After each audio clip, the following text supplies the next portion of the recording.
பரிசுத்த வேதாகமம் பழைய ஏற்பாடு யோபுவினுடைய சரித்திரம் 26ஆம் அதிகாரம். யோபு மறுமொழியாக, திடனில்லாதவனுக்கு நீ எப்படி ஒத்தாசை பண்ணினாய்? பலனற்ற கையை நீ எப்படி ஆதரித்தாய்? நீ ஞானமில்லாதவனுக்கு எப்படி உசாவுதுணையாயிருந்து மெய்ப்பொருளை குறைவர அறிவித்தாய்? யாருக்கு அறிவை போதித்தாய்? உன்னிடத்திலிருந்து புறப்பட்ட ஆவி யாருடையது? ஜலத்தின் கீழ் மடிந்தவர்களுக்கும் அவர்களோடே தங்கி இருக்கிறவர்களுக்கும் தத்தளிப்பு உண்டு.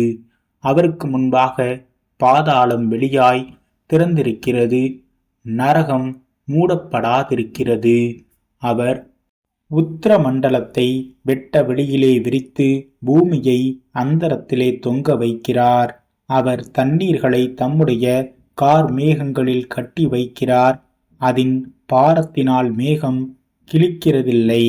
அவர் தமது சிங்காசனம் நிற்கும் ஆகாசத்தை ஸ்திரப்படுத்தி அதன் மேல் தமது மேகத்தை விரிக்கிறார்.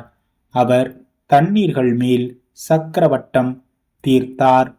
வெளிச்சமும் இருளும் முடியும் மட்டும் அப்படியே இருக்கும். அவருடைய கண்டிதத்தால் வானத்தின் தூண்கள் அதிர்ந்து தத்தளிக்கும். அவர் தமது வல்லமையினால் சமுத்திர கொந்தளிப்பை அமரப்பண்ணி தமது ஞானத்தினால் அதன் மூர்க்கத்தை அடக்குகிறார். தமது ஆவியினால் வானத்தை அலங்கரித்தார். அவருடைய கரம் நெளிவான சர்ப்ப நட்சத்திரத்தை உருவாக்கிற்று.